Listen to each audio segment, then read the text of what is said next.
On inspire, on monte. On souffle, on descend.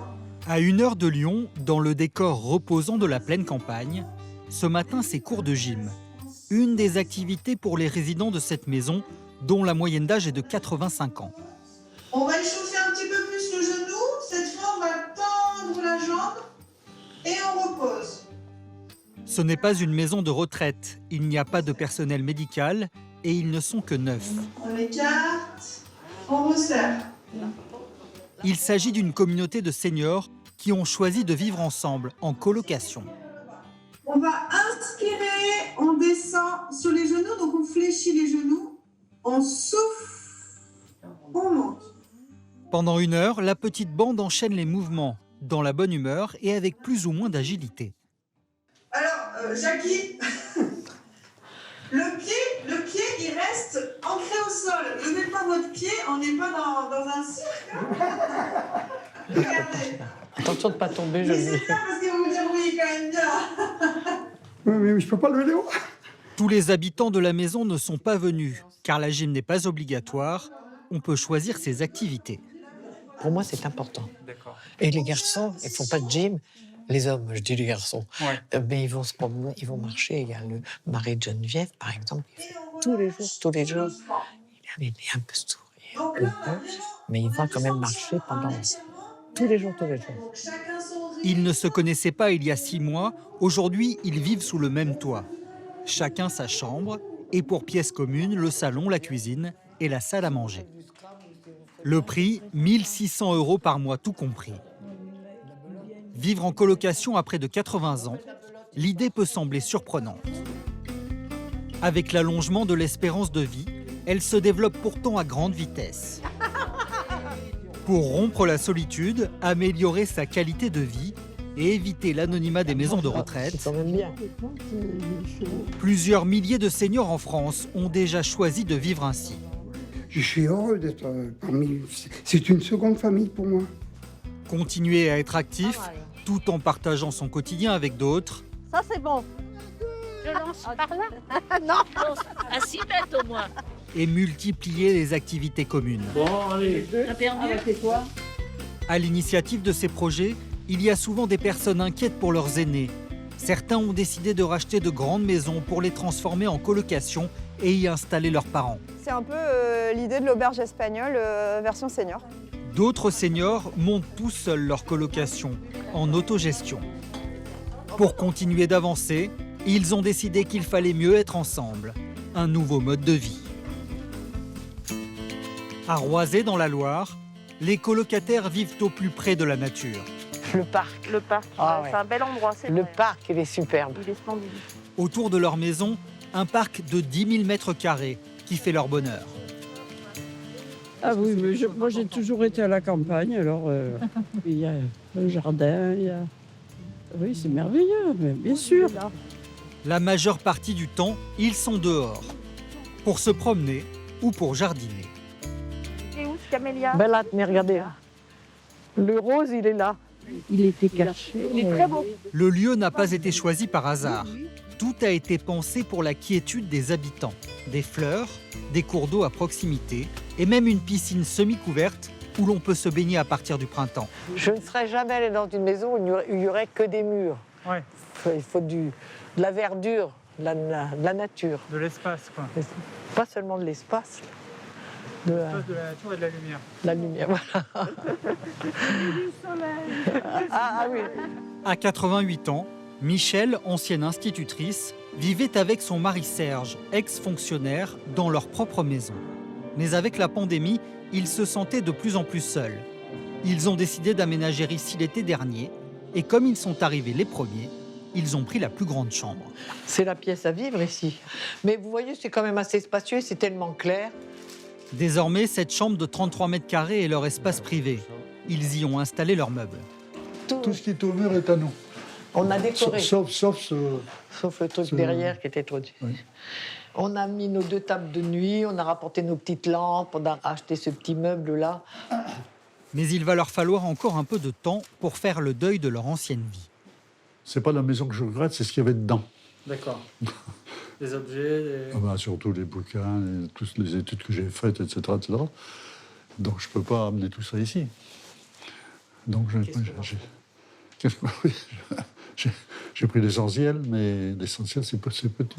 Michel s'est aménagé un bureau avec son ordinateur qui lui permet de garder le lien avec l'extérieur. Mais il y a un autre coin qu'elle aime par-dessus tout et qui l'apaise énormément à tout moment. On a un joli petit balcon. La nuit, quand je dors pas, je me lève et je regarde les étoiles. Et quand il y a la lune, ça me fait très plaisir. J'ai même réussi à photographier un coucher de lune, pas un coucher de soleil, hein, un coucher de lune sur le Pilat. L'avantage pour Michel, son mari et les autres colocataires, c'est qu'ils sont un peu comme à l'hôtel, débarrassés des soucis matériels. Pour la logistique, les courses et les repas, Nadège et Claire s'occupent de tout, mais encouragent les colocataires à participer. C'est moi la maîtresse de maison avec Nadège, ma collaboratrice. C'est une colocation avec une aide à la vie quotidienne, mais sans faire tout à leur place. Essayer que le peu de choses encore qu'ils arrivent à faire, ils continuent le plus longtemps possible. C'est Claire qui a monté ce projet de colocation, aidée par une association spécialisée dans ce domaine. Avant, elle s'occupait déjà de personnes âgées à qui elle apportait une aide sociale. Je voulais proposer une structure à taille humaine, une maison partagée. Il existait des micro-crèches. J'ai dit pourquoi pas une micro-résidence. Voilà. Pas de personnel médical en permanence, mais une infirmière qui passe régulièrement. La maison a été totalement réaménagée pour ses nouveaux occupants. Avec par exemple un système de sièges coulissants pour monter les étages. Donc là, on a équipé la montée d'escalier par un monte-escalier. Voilà. Donc il y a une petite formation. S'asseoir comme ça. On peut mettre une ceinture. Il l'appelle Désiré parce que c'est un peu long. Et du coup, il monte au 2e étage. Claire ne s'occupe pas seulement de la logistique. Elle passe aussi beaucoup de temps à mettre de l'ambiance dans la maison. Un petit coin de parapluie, autre un coin de parapluie.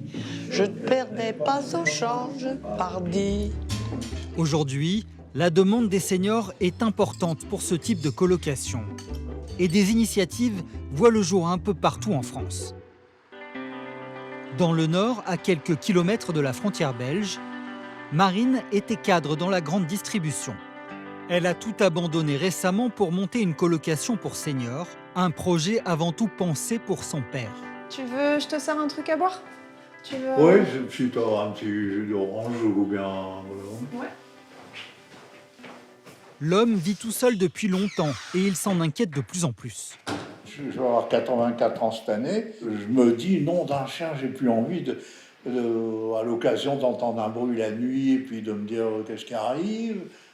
J'ai pas envie forcément de me faire à bouffer les courses tous les jours. Le quotidien m'embête, quoi. Pas question pour lui d'aller dans une maison de retraite où il perdrait son autonomie. Marine a façonné une solution sur mesure de colocation. J'avais vraiment envie de quelque chose qui soit humain, parce que t'es comme ça, parce que t'adores discuter avec les autres, que t'es quelqu'un de très sociable, que tu vas facilement à la rencontre des gens. Et je me suis dit, en fait, papa, ce serait top de trouver quelque chose qui soit vraiment à petite échelle, assez familial, assez convivial. Il a d'abord fallu trouver le lieu adéquat. Un peu isolé pour avoir de la place, mais pas très loin d'un centre urbain pour être proche des commerces. Après des mois de recherche, elle finit par trouver son bonheur. À la fois, l'environnement nous semblait canon, et puis les volumes de la maison se prêtaient vraiment bien au projet.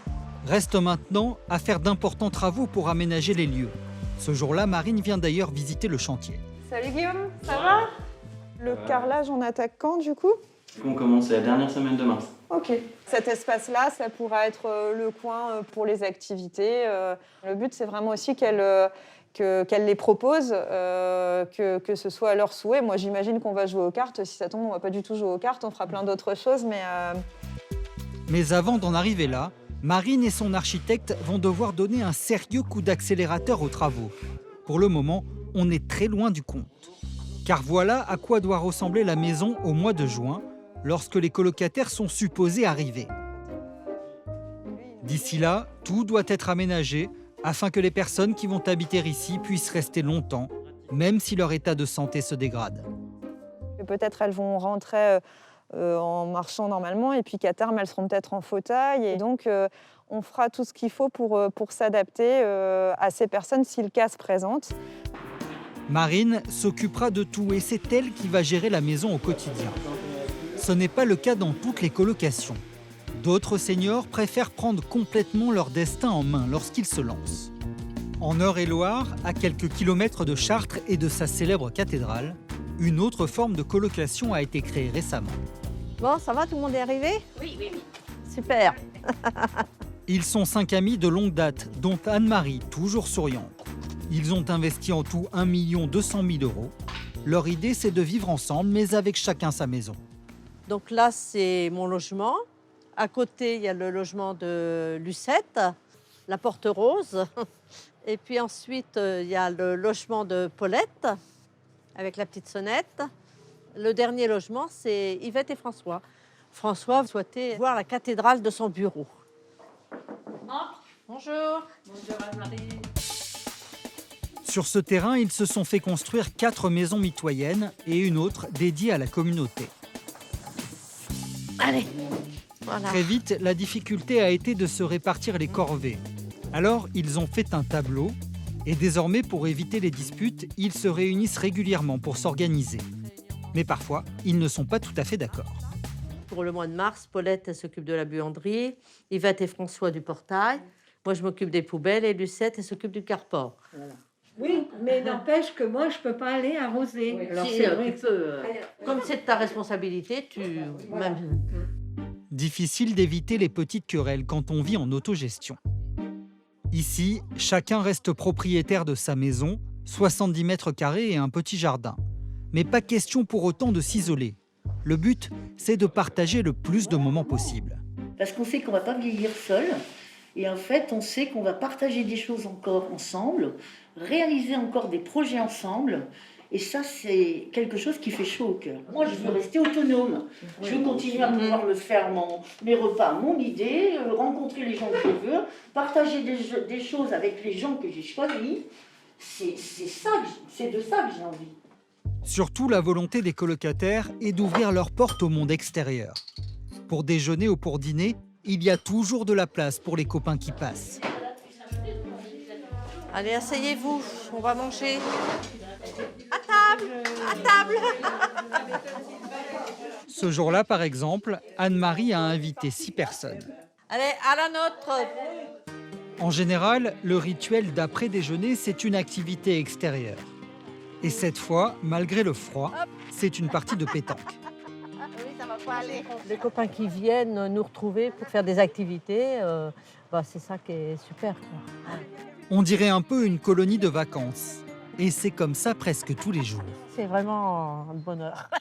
Allez, je prends la relève. Non, tiens, elle va jouer. Vivre en communauté tout en restant autonome. Anne-Marie et ses colocataires ont bien réussi leur pari. Aujourd'hui, ils ne reviendraient pour rien au monde à leur vie d'avant. T'as des faiblesses.